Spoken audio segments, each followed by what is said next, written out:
Good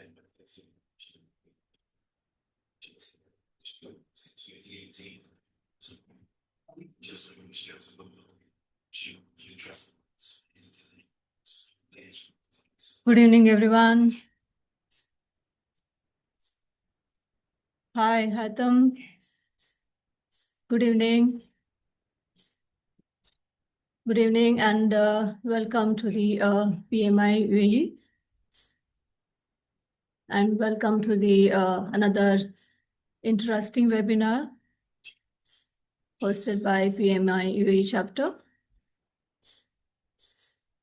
Good evening if you're joining from Asia, UAE, Dubai, Ratish, Zahir, Naveen, Rasana. Good evening, good morning, if anyone is joining from other side of the planet.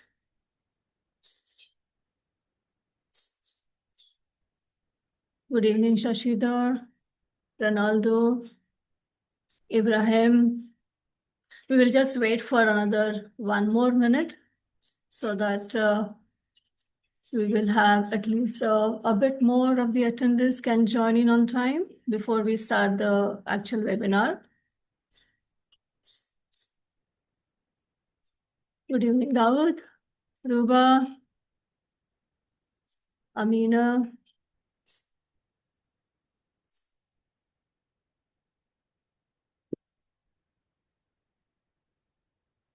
Okay.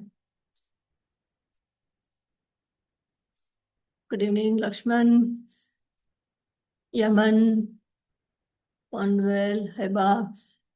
Okay. Welcome you all to the once again to the PMI UAE chapter webinar. Hope all of you are doing well with the summer heating up at all the places. Let me start the webinar with the UAE chapter introduction. So hope all you can see the screen here. Project Management Institute UAE chapter. There's a small introduction. I will be, my name is Joyce and I'm the host for the start of this webinar. Mr. Ankur will be taking over after a while after the presentation of the speaker is over.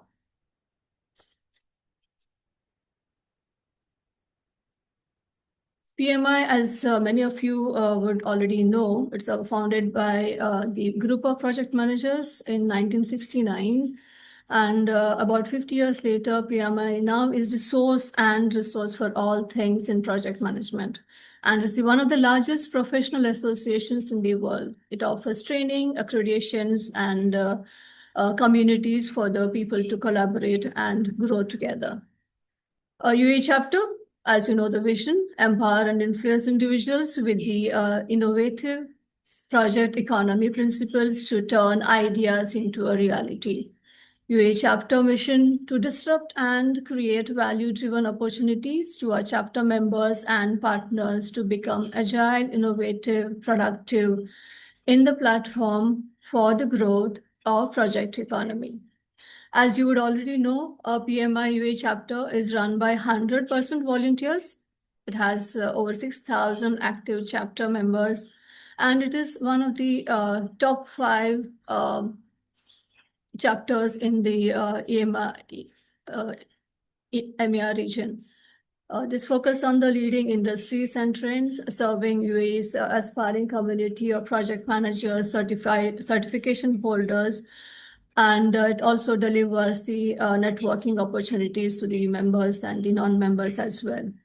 PMI UAE chapter depends on you, the members, as well as the volunteers to make the chapter activities more interactive and invigorating as much as possible.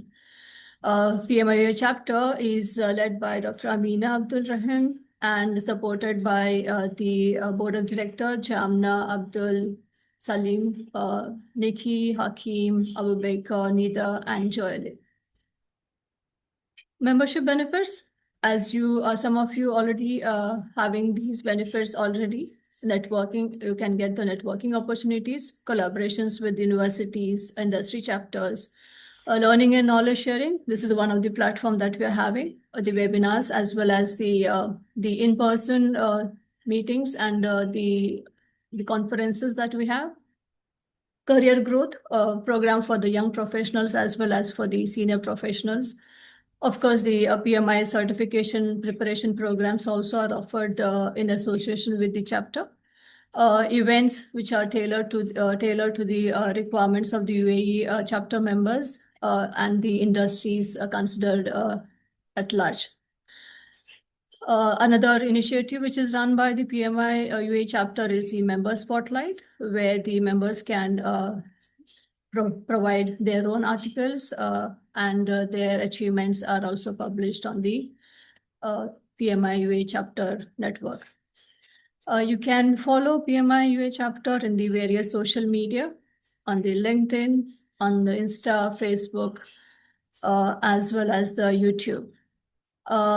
The PMI UAE chapters, these webinars will be available on the YouTube channel, that is at the PMI UAE chapter. And any queries related to the PDUs or membership or volunteering requirements, you can reach on these email IDs which are shown on the screen. Now, let me introduce you to the today's the speaker. Dr. Youssef Ibrahim is an researcher and educator with PhD in artificial intelligence. Today, he's going to talk on the very interesting topic. Most of you are aware of AI-driven digital transformation happening around the world, and UAE is not an exception. So Dr. Youssef work is focused mostly on translating advanced AI concept into practical real-world solutions, particularly in deep learning, computer vision, and multimodal AI. He has experience across the AI lifecycle, including data preparation, model development, validation, evaluation, and deployment as well. Through his research and teaching, he aims to make AI accessible and actionable for professionals seeking to understand how AI can support innovation, decision-making, and digital transformation as well. In today's presentation, Dr. Youssef will be providing practical, project-oriented overview of how AI solutions move from data collection to real-world deployment.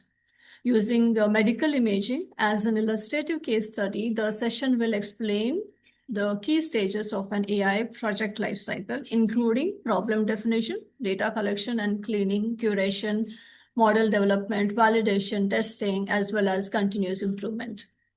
So without taking much more time from the presentation of Dr. Youssef, I will hand over the stage to for the main topic of the day. Dr. Youssef, the stage is yours.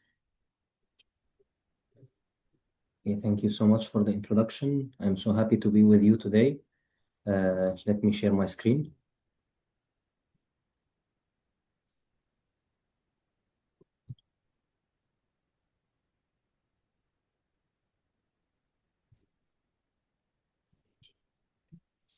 Okay, is the screen visible?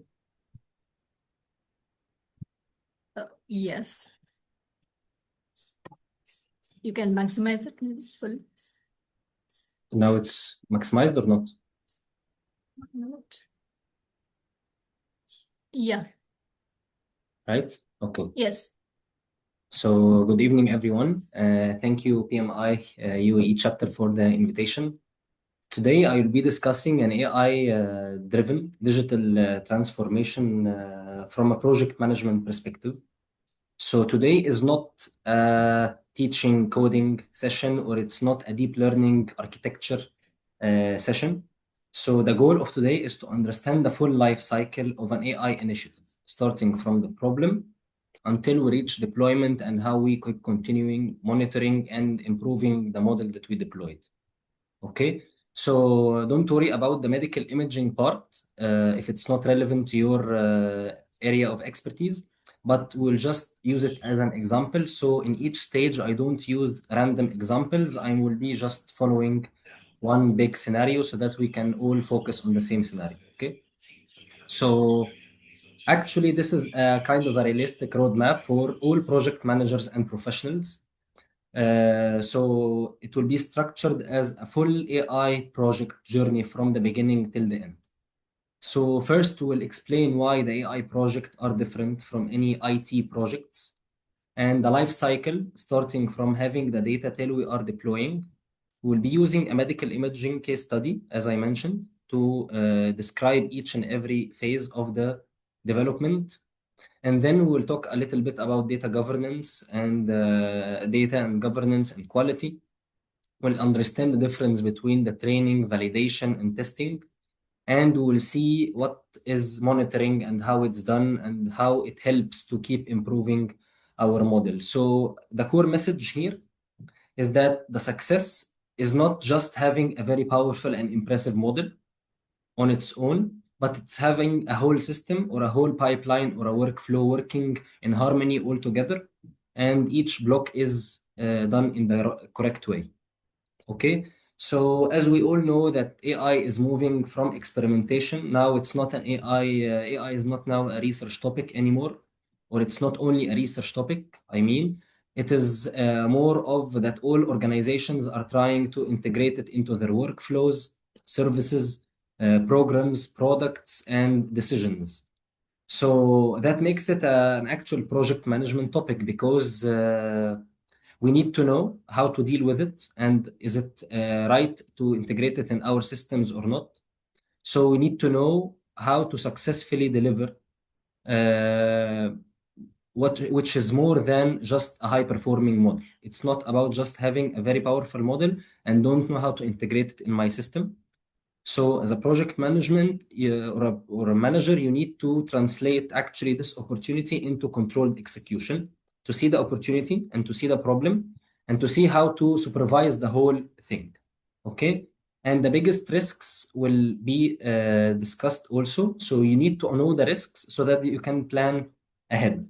So your role will be actually to deal with this uncertainty, which is the AI is getting into the world, and transform it into trust and to align it with the stakeholders, and also to keep the project tied in measurable outcomes. So it's not about each block on its own and you are trying to get them together.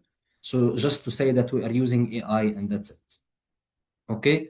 So I want to start by doing some kind of classification. So AI is different from transformation. If you are thinking only about the AI and you are focused on the AI, you will use these kind of phrases, just let's add AI. And you will be measuring the success by just having a good model. And you will not be having good workflow integration, and it will often remains as a prototype. This is not our objective. We want to think about transformation. I'm transforming the whole process or transforming a workflow, and I'm seeing where can AI help me in this workflow. So I'm not focused about the technology. I'm focused about the workflow and seeing how this technology will help me within. So I start with the process itself or the decision that I want to improve and see where is the problem that I want to improve, and then measure success based on the value that this AI model is adding and how it's adopted easily inside our system, and then start integrating it with the people, the data, and the system and governance, so that we have opportunity to scale the system and improve it over time. So here it's not about technical part. We will go a little bit into the technicals, but you don't need to know how to do the technicals, but you need to know that they are there so that you can oversee it or supervise it. Okay, so that you can manage the transformation, not actually build the technical part. Most of the issues are project and system issues. They are not algorithm. They are not with the model itself. It is about all what is around the model. First problem or first reason that the transformation is not working correctly is that you have unclear problem. You don't know which problem you are solving. You are trying to use AI, but you don't know what to expect from it. You don't know what decisions or what outcomes that you are expecting to happen or how will it improve. So this is the first problem. Another problem is weak data readiness, is that the data that you need to improve your model or your transformation, it is not there, it is not accessible, it is incomplete, it's noisy, it's biased, it's poorly governed. Next, after developing a model, you don't test it well. You don't have a good testing procedure or platform in order to be able to understand and to make sure that your model is working correctly within the workflow or within the system that you are having.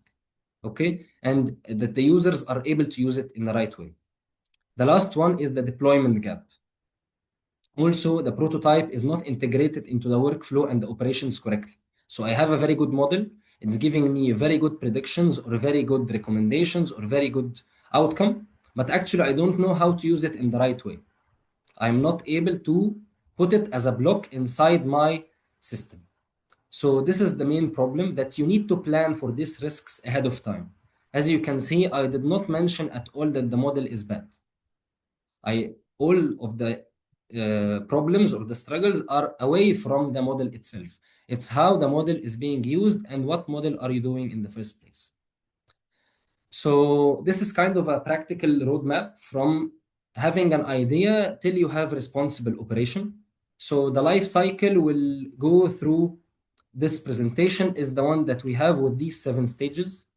We'll start by knowing how to define the problem, how to collect the data that is needed, and what do you need to care about when dealing with the data, how to clean and curate this data, and how to do the training and the validation phase, which is very important, and then the deployment, and then the monitoring. So this is actually what I will be going through in the coming slides, using or referring to the medical imaging example that we mentioned at the beginning.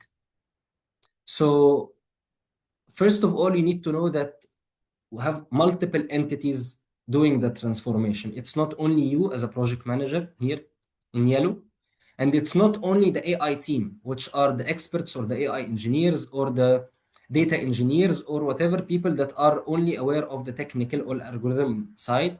We have a whole team working together, starting by the business owner, which will help define what is the problem, what is the value, what are the priorities that you need to take into account when doing this kind of transformation.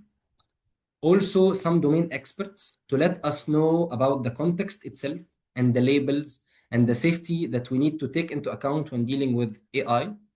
We have also the data team, which help in acquiring the data, accessing the data, cleaning it, and preparing the pipeline. And then we have the AI team, which are involved in training the model, doing the experimentation, evaluation, ablation study, and all of these kind of a technical part regarding the AI model. Also, there is a huge need of AI and security to manage the infrastructure, deployment, cybersecurity, and access, and these kind of stuff. And then we have the governance and the project manager, which do kind of coordination between all of these teams, measure the risks, and make sure that the decisions are made aligned with all of the teams, not only each team is working in a bubble on its own. So here, your role as a project manager professional is to connect the work streams and keep the decisions moving in harmony with all the teams. So in our case, we'll use the illustrative example of the medical imaging. As you can see, this is a radiologist sitting in front of a screen, having a scan that have been taken from a patient, and then it's trying to look for the abnormality or the disease in the lung, for example, in order to be able to write a report. Okay, so the scenario here is that we have a hospital that explores how AI can support in the chest X-ray workflow. And I want to say here that the AI is not taking the place of the radiologist and not taking the place of the user, but it will help to flag or prioritize the suspicious cases. And I will explain why do we need this kind of functionality. And then the radiologist will remain responsible for the clinical judgment, and the project must satisfy the safety and governance and workflow requirements. So this example have high risks. If you don't do it in the right way, then you may mess up with the workflow. So let's see how it will be done in the correct way. First of all, let's understand the workflow before even introducing AI at all. First of all, you have a patient imaging, which have been captured using the scan. This images is stored with other million images in the database of the hospital, clinic, or the center that is taking this images. And then these images are pushed to the radiologist to review in order to be able to write the report. And then this report will be passed to the consultant or the specialist or orthopedic or whatever doctor is in charge in order to give the clinical action that need to be done, right? But here the project manager have to ask the right type of questions in order to know where can we put AI here. First of all, he can ask or she can ask, where are the delays or errors occurring in the first place in this pipeline that we mentioned, starting from having the image till we send it to the consultant? Where can a delay or an error occur? Who is affected by this workflow and by these delays? What systems are already used in our center, in our hospital, in our company, or whatever, and what change would be acceptable, because sometimes change is not easy to be done. And then they will map these questions into finding actually the idea where we can introduce AI and designing the AI workflow to avoid solving the wrong problem with an impressive model. It's like having a Ferrari, a very powerful car, walking into a street with a low speed limit, and it's not smooth where the Ferrari can move and use the all power that it have. Okay. And by the way, from experience, after talking to a lot of business owners, even in the UAE, that want to put AI in their companies, after discussion, we figured out that they don't need AI, that they are doing well and they don't need AI yet.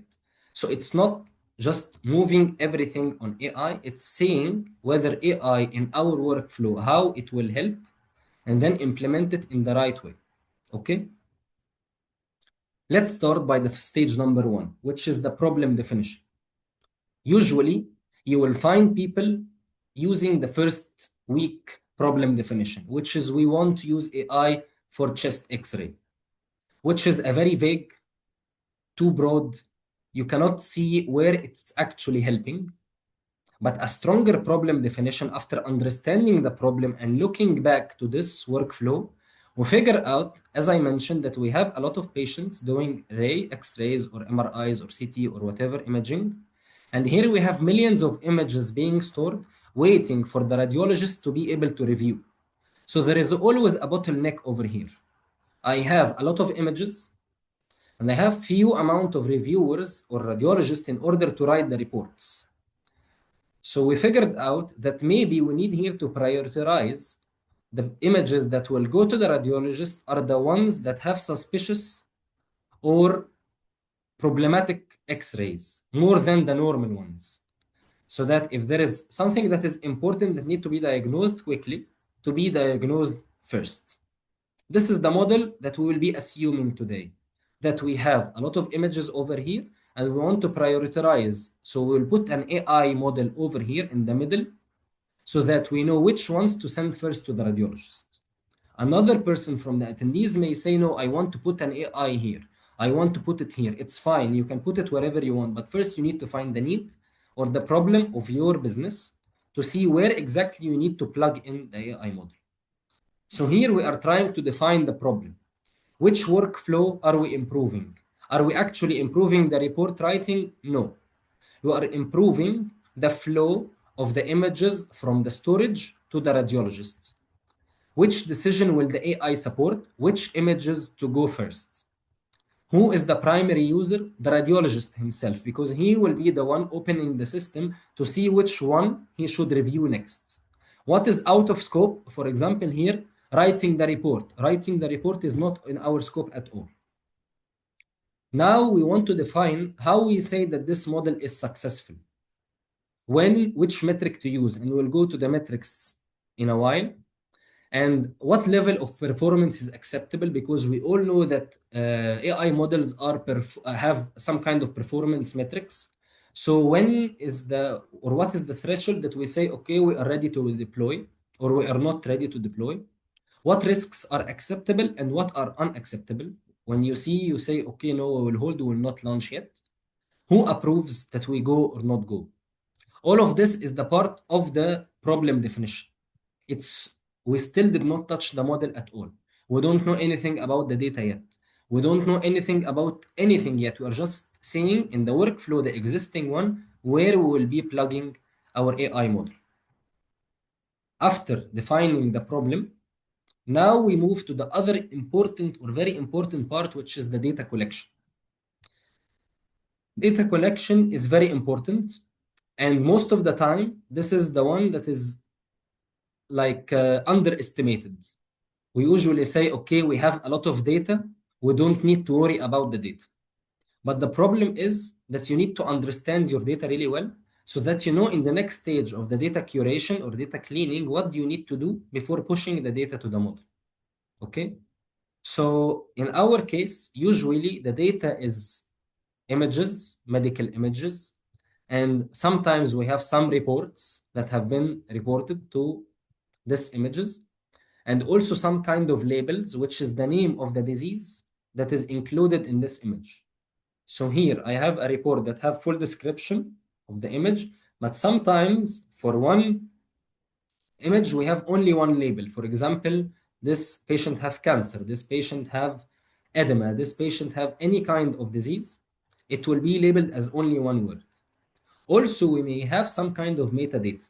Metadata is kind of information about the patient, their age, their gender, where do they live, do they have any other disease, do they have diabetes or not, all these kind of stuff.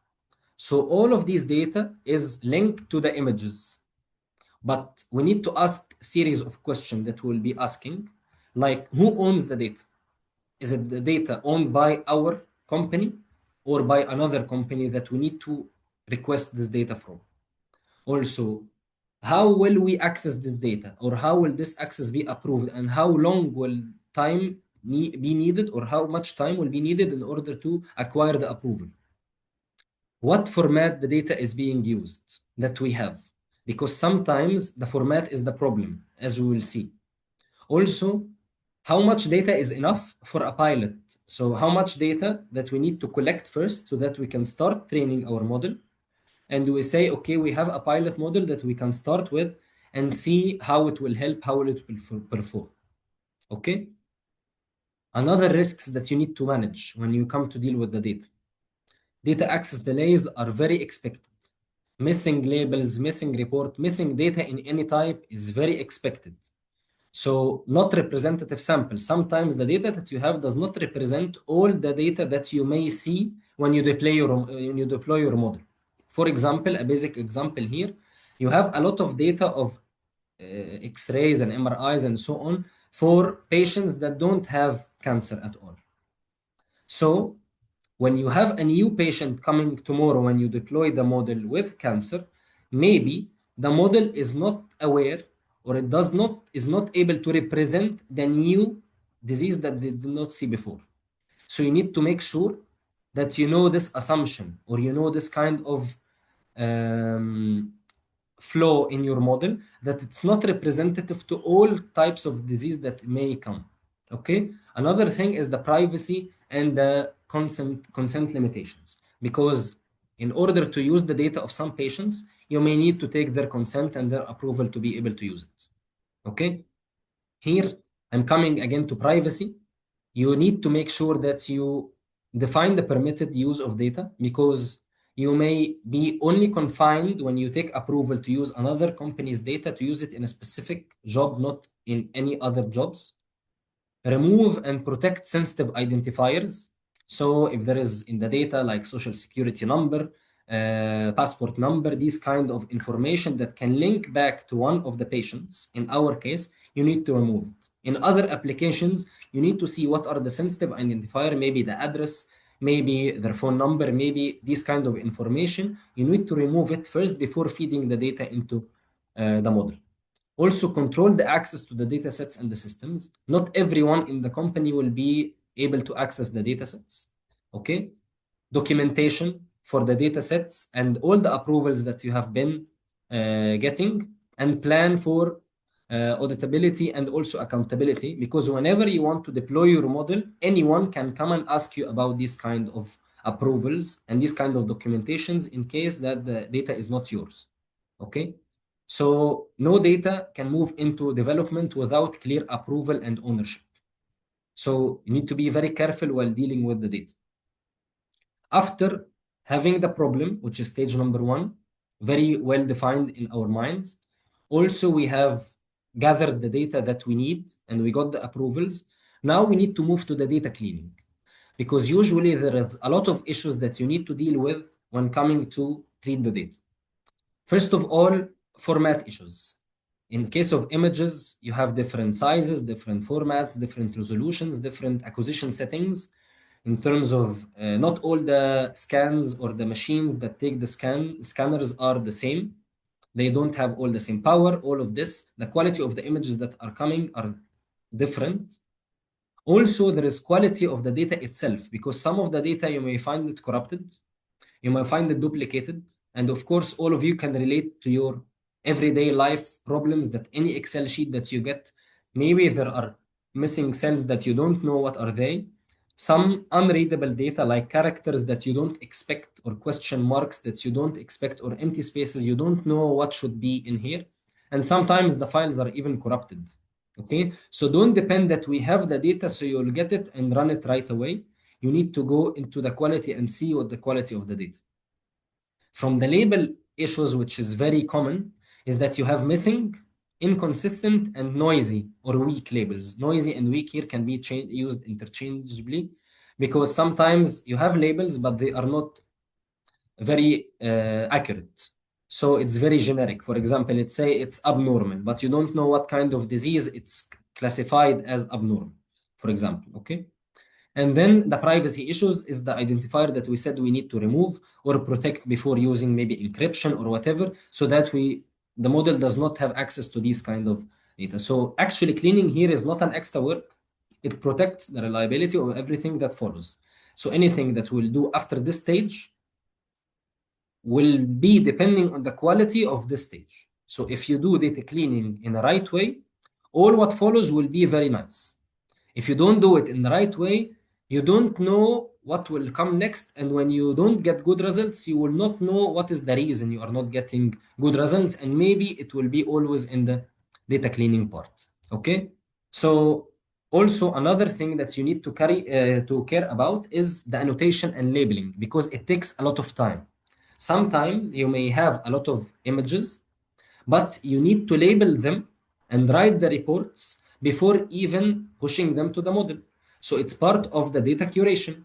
You got some images, but you figured out that they don't have any labels or don't have any reports. You got it from another hospital, from another company, from a research center or whatever, and you figured out that it's not there. So you need to do the labels. The radiologists do the labels of them and maybe derive some reports and check the quality of the reports that are there, so that we can push it to the training data set, which will be fed into the model to train the model.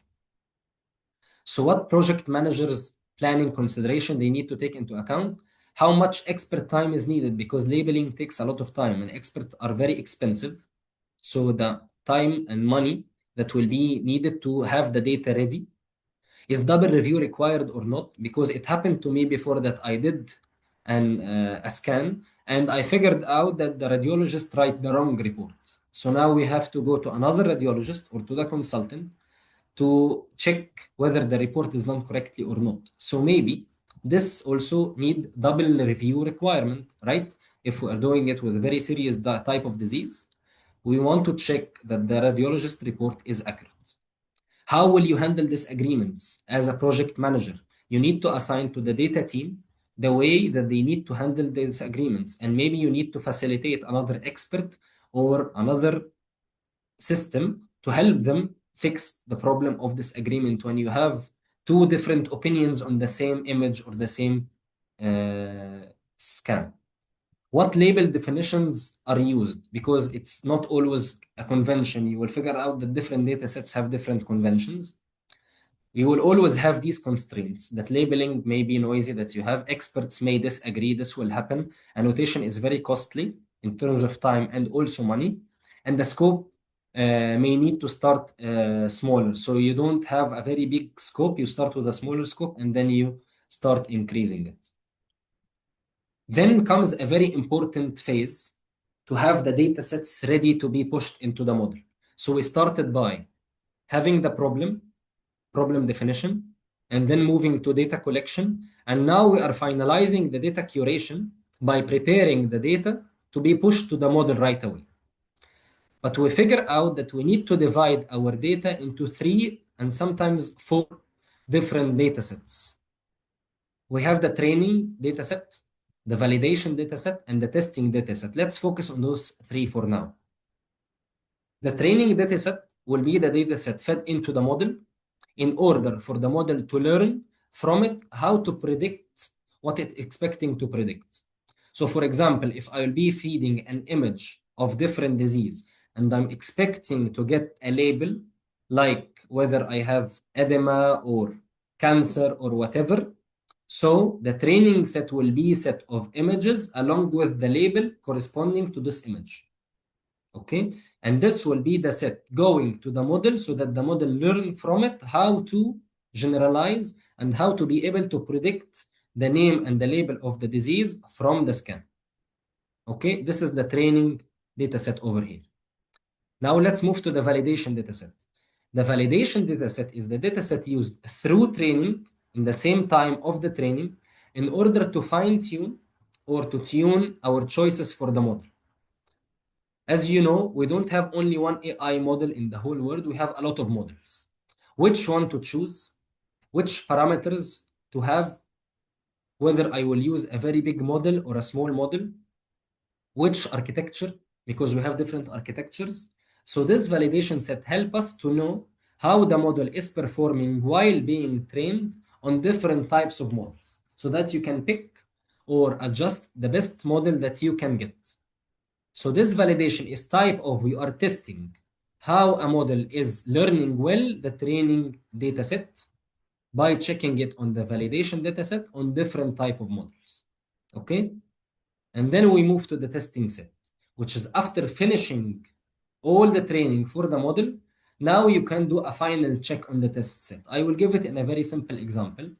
Now, if you have an exam that's coming up soon, what you usually do is that you go to study the slides or the material or whatever content that you have gathered about this subject or this exam. So this is the training phase where you are trying to learn how to be able to understand and to solve problems. You did not solve any problem yet. Here you are just learning from the slides or the material that you have. The validation set are like the exercises that you have at the end of each chapter. They are helping you to make sure that you are studying in the right way. You are using the right model of studying. After you solve these questions at the end of each chapter and you feel that you are confident, now you can take a mock exam, which is different from the exercises that you had before this test data set. You have, I'm not sure if you can see the pointer or not. Let me use this laser pointer better. So now I have the test set, which is different from the validation set, which is a mock exam. It is different from the validation, and it's like the exam that you will take, the final exam that you are doing, which is the external data or the real world data that you will be using. Okay, so I hope that the definition is clear. I think we'll pass through it one more time, but it's very important that you don't do any leakage. Where does the leakage come from? If you are pushing some of the test set inside the training or some of the test set in validation, it is like you are seeing what questions that you will get in the exam before going to the exam. It is cheating, right? So here also it is called cheating, which is data leakage. You are leaking information from the exam into the study time, which is not acceptable. It will give you fake good performance, but when you go to the real world and the real data, when the model is deployed in a hospital or a company, you will figure it out it's not able to perform well. So you need to keep the splits very representative of the target workflow, which is training, validation, testing, and external or the actual data that you will be testing on, which is the actual exam. separate the development decisions from the final evaluation. Okay, document all the assumptions, exclusions, class distributions. If you have a disease that is occurring very frequently and others that is not occurring that much frequently, you need also to document all of this. Also use curation as a very quality gate before training. You don't go to training if you did not do enough curation for your data. So we're almost halfway through. Now we want to go to the training of the model. For training the model, now there is a questions that you as a project management should know that they are being asked, but you don't need to care about solving them. Like which equation are we using, which model architecture, what coding decision are you doing, every experimentation detail. You don't need to go and to interfere into taking these kind of decisions. You need to know that they are there. People in the AI team or the data team are taking into account these kind of answers, but you should look for documentation for them. You should expect documentation for the model architecture, coding decisions, experimentations that have been done, and what are the milestones of the decisions. And if you have multiple versions for the models, you need to see which version is capable of doing what. So as a project manager professional now, you are overseeing the process. You are expecting that now they are training the model to be able to give me the output that I want. But you are not just looking for the output, you are looking for documentation on how they reached the good performance that they are telling you they are doing. Okay? We have a lot of choices. Again, you don't need to understand all of this because it's a little bit technical. But at the end of the day, you need to know that they are doing, or the people technical team are choosing from these kind of models, for example. This is a basic distribution. Of course, there are more advanced categorization for the AI models that we have, but I try to make it simple a little bit. We have computer vision models, which are only concerned about images. We have also vision language models, which are concerned about connecting images with text, or imaging with report, or image with description of what is inside the image. Also, we have another kind of generative AI models, which may be for text and maybe even for images to generate any kind of data, like summarizing something, documenting something, or synthetic data, or whatever. And we have the basic classical analytical machine learning methods. And you will be surprised that most of the research problems can be solved with this category. I know there is always a drive to use a fancy model or to use the top-notch model that is being published in the industry, but sometimes the problem that you have is very simple, and you can simply solve it using a simple model without complicating things. So always look for the simplest approach that can safely meet the objective that you want. You're not looking for the most complex algorithm. You are looking for the best one that suits your requirements. Here again about the metrics. Also, the technical team will be looking for some metrics. I want just you to be familiar with the metrics that they may use. One is called accuracy, one is called recall, specificity, precision, and area under the curve, or the AUC. So in our case, for example, in medical images, we don't solely depend on accuracy, which is the very generic or the highly commonly used with all the applications. We focus more on something called the recall and precision because they look into something called the false negatives and the false positives. What are basically quickly the false negatives and the false positives? Actually, the false negatives are images that I said it is negative. It doesn't have any serious issue. Okay? But actually, my conclusion was false. Actually, it had a serious issue. And you may guess already that in medical setting, this will be very dangerous because you will be missing a lot of the serious findings, right? So you don't want to have a lot of false negatives. Also, while looking to the false positives, these are images that you have said that they have a disease, but actually it does not have any disease. And think of how confusing and how inconvenient will that be to the patient when they get a report saying that they have an issue and they figure out when they go to the consultant that they don't have any issue, for example. So it's not always looking for accuracy, which is how many I am right. Sometimes we need to focus on how many or how much times I am doing things in the wrong way. Okay. After having the development of the model and it's done already, we do some kind of validation and testing, or mainly testing. And just here to make sure that it's clear, validation is done first throughout the training phase. Once I'm done with the training and validation, now I have the model that can be used for testing after the development, just before deployment. On unseen data, the testing data is unseen, the model did not see it before, and the performance on it should give me kind of representation of the generalization of the model.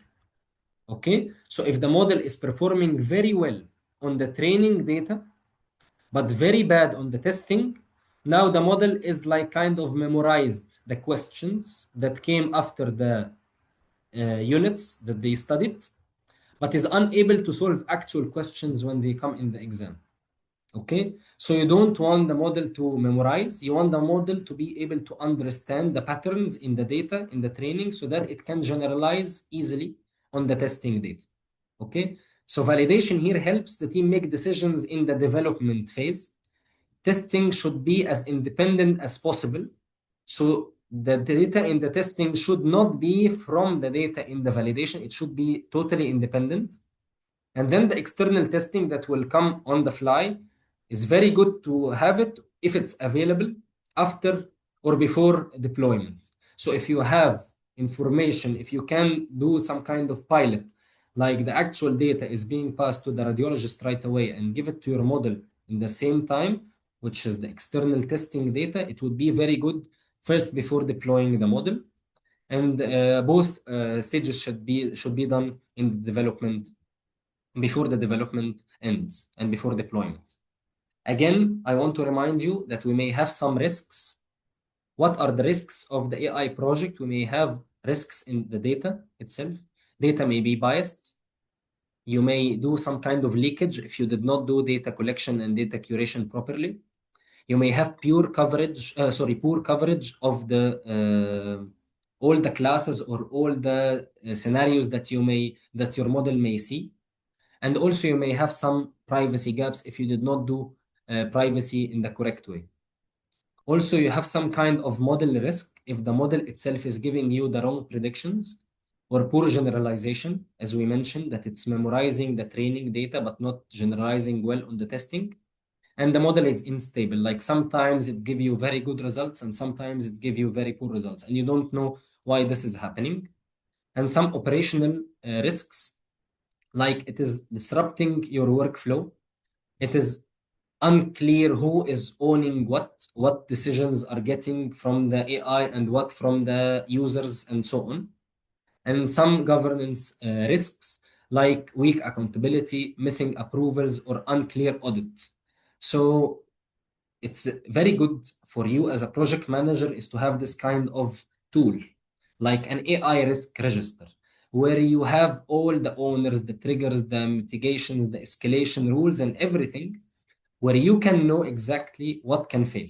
So you can easily double check what gone wrong and you can go back to it. Okay, again, you need to test the data. You need to test, sorry, the performance of the model. So it's very good to have a human overseeing and checking that the model is explainable. So the AI output that you are getting, a human will review it, and then we can help in the decision. As we mentioned, it will be helping the radiologist, and the radiologist will be giving me feedback.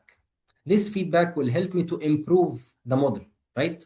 Because sometimes if the radiologist is telling me no, that the model is always missing this kind of disease, maybe I need to go back to the data team to check with them. Maybe this data was underrepresented inside our data set, right? So we need to see how we to be able to retrain maybe the model in order to improve it, right? So you need to see who can override the AI in the time of the deployment, because we are going to deployment right away. When should the AI not be used? How are the errors being reported? And all of these kind of questions, you need to make sure that there is a human every now and then overseeing what's going on with the AI and always intervening whenever it's needed. Okay, now we go to the deployment and the workflow integration. As we mentioned, that the system will be part of the AI model is part of the system. So yes, we have an imaging system, but it need to be inside a data pipeline. Maybe we have an AI decision support service overall that is being used. We have a dashboard, and then we have user action and feedback going back in order to fit. So the AI model itself is not the deployed solution. Okay? So we need to focus that it's part of the whole thing. It's not the whole thing itself. I know I'm running out of time, so I will try to finalize. Here we do some kind of tests to make sure that we are adopting the AI correctly and it's doing what it's required to do, and the output is appearing in the right place. Does it add work or it's reducing work? Because we are expecting it to reduce work, not to add work on the humans or on the users of the system. Who is expected to act upon the output?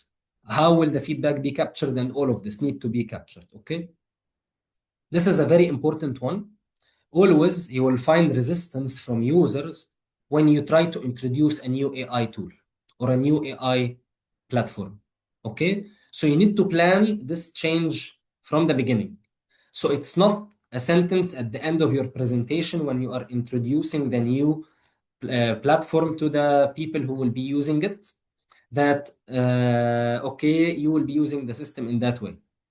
Because there is always in humans, there is the fear of replacement, concerns about the errors, lack of transparency. They think that sometimes it will have a workflow burden on the system that we are happily using every day, and we got used to it already, right? So you need to have this involvement with the users of the system from the beginning so that they know the development and they are part of the change. They are not forced to be dealing with the change. Last stage is monitoring after deployment, which is very important. Because when we are using the data, sometimes the performance of the model will change. Sometimes the data drift a little bit and the new data that's coming is changed and you need to retrain the model. So you need to know when should we retrain the model and when we should not. And you get user feedback and you report all the incidents. Okay, so you need to know when to retrain, when to pause the system, how to review, and who will review the incidents, and how to act upon them. You will have always this feedback loop. You will have monitoring, and then you will learn from the feedback coming, and then you will update the model. But don't forget to document any updates to the model and the workflow so that any user can return back to the documentation, and then you validate. So I'm almost done. So this is the roadmap that we will have. First of all, we always start by discovering the problem and knowing who are the users that will be dealing with this kind of model, because we need to divide it into gates, as you can see. Because by the way, we can decide to continue or change the scope or pause or stop in any of these phases if we figure out that there is a problem with any of these gates.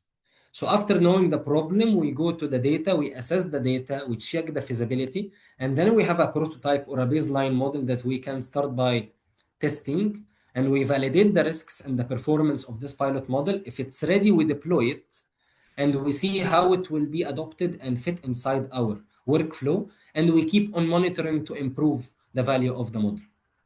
So a practical checklist for project managers, this is the almost the last slide, is what is the value that will be created? Is the data actually ready and approved? How will the model be validated? What are the major risks that we have? How will deployment work? And who owns monitoring after we go live? So these questions help the project manager turn the AI from a vague opportunity into a manageable project that he is in control of or she is in control of. So the takeaways that I want you to go away from this presentation is you start by the business problem itself, not the AI tool. The data quality and governance determine the project credibility. Validation and testing are not just formalities that you have to do. These are the building stages, and these are the ones building trust for the users.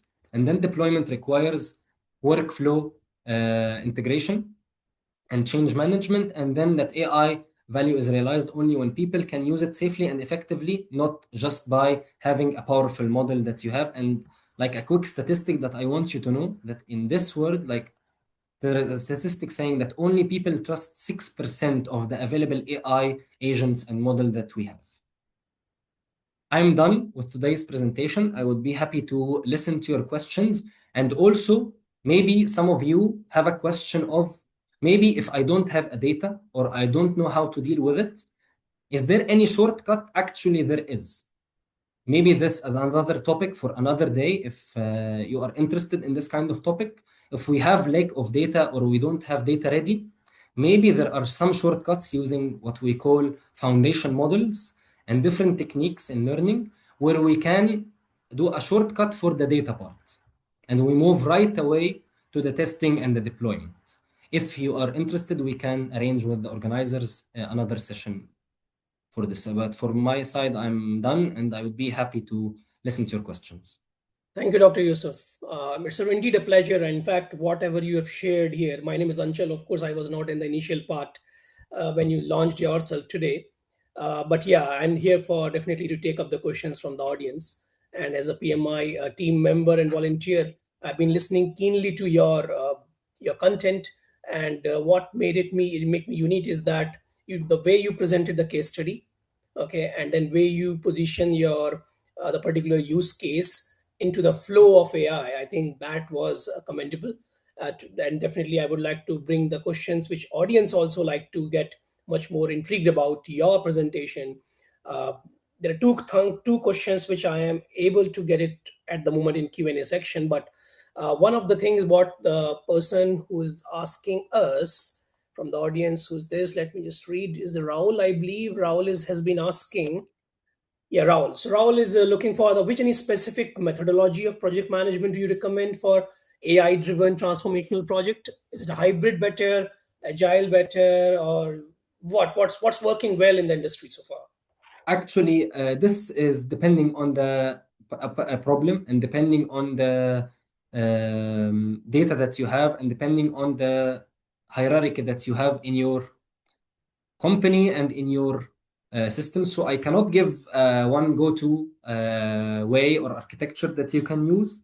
But I think if you go to understand the problem correctly and you understand the structure of your problem very well, you will be able to easily decide which one is the best to be able to use. There is no always a one quick answer to any of this. You need to do the analysis that we went through so that you can reach to the best architecture suitable for your problem and to solve your issue.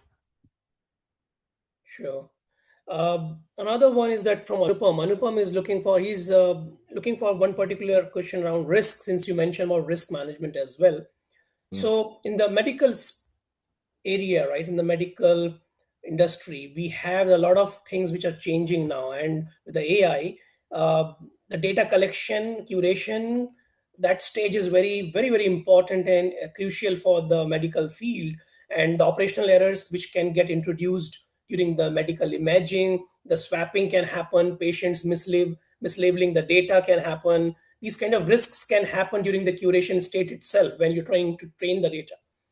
These Yes. risks are inherent risk, right, which we are carrying over from the existing data set or the mishandling of the data set. Now, is there any kind of benchmarks available, and how so that we can really understand that which kind of errors can occur in the legacy system and any kind of guardrails as we can apply as a project team?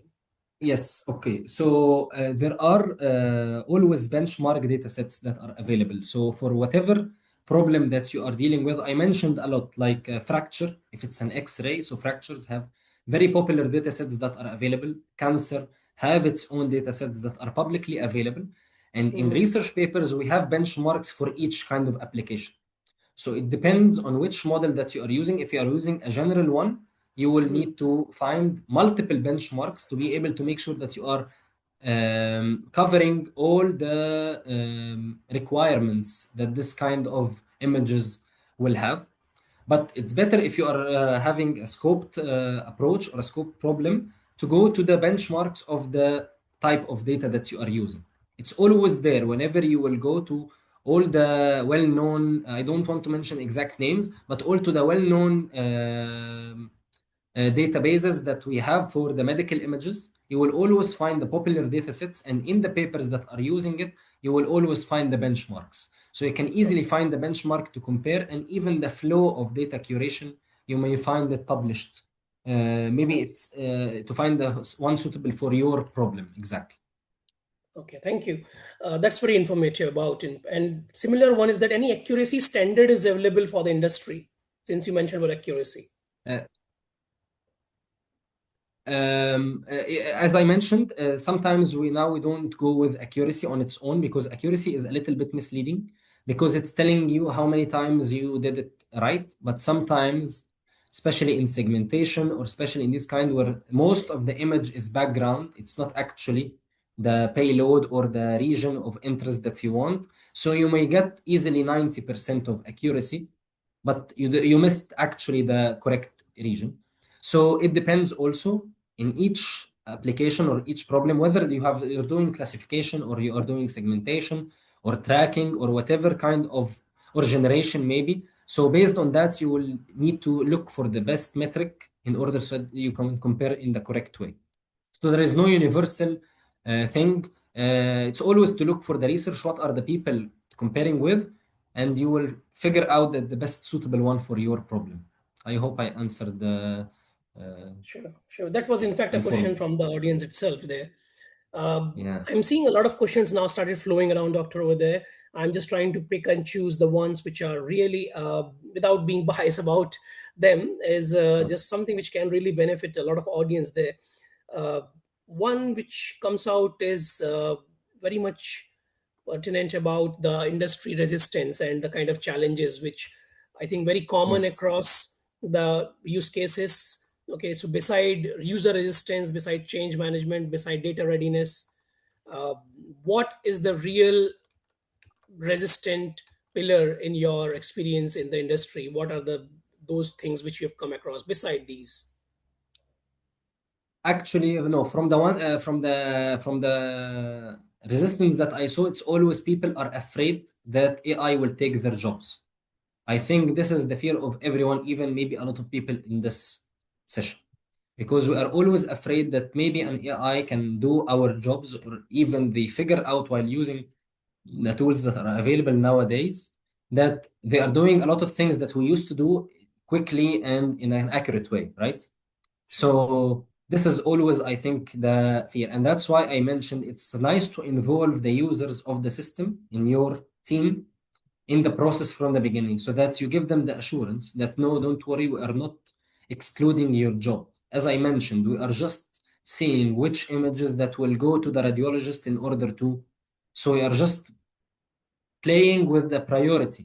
We are not writing the report itself. We are not doing the role of the labeling itself. We are not doing the role of the consultant itself and giving the treatment plan.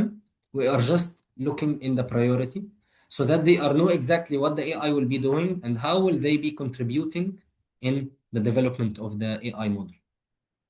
Thank you. Welcome. The project which you have shown in your presentation, the question is from Iman, is that was a real project? Actually, it's not a project that I worked on, but it's actually a project that it's available. People Okay. are looking it up in the So it's a industries, reference. because It's there a is reference always. project. Okay.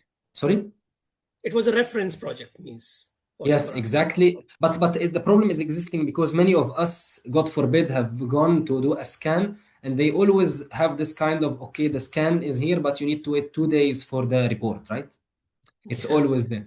So it's always because the number of images are very much, and the number of radiologists are a little bit less. So it always takes time until the radiologists see the image and do the reporting to be accurate and so on. So if we can manage to find a way to prioritize which ones to go, maybe we will get serious reports earlier. Okay. One very important question is around the executive sponsorship also. So one of the question comes out is that how to convince the business that the use case is not suitable for AI adoption, and it has become a challenge these days that every business want to adopt AI for the race against AI, or being into the game, or not left Yes. behind, the fear of missing out. All these are being the part of the business rather than the human being alone or the project team alone now. How to Yes. really justify this is not a AI use case and it is not suitable for AI adoption. You are correct that there is a drive in the industry overall, and I'm not against it. Don't get me wrong. I'm just saying that you need to test correctly and to actually classify whether I need it or not. I'm not saying don't use it. I'm saying make sure that you actually need it. And then don't go to the most fancy model. Just choose the simplest model that can do whatever you need to do in case you need an AI model. But now everyone know that AI tokens are not cheap and the AI Yes. models are not cheap, right?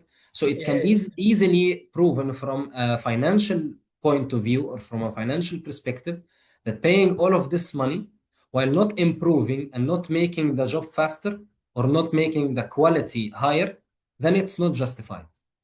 Okay, True. this is one way of doing it, but depends on the application and depend on the severity and the risks involved in the application. You can present it or present the business model in a different way, right? So, but it's always good to see how much am I putting and what am I getting, and see if it's feasible or not, and if it's improving actually or not. Because if our model in our case that we used ended up having a lot of false negatives and a lot of false positives, so it will keep the radiologist redoing the work, for example, then this is an easily proof that the AI is not helping here.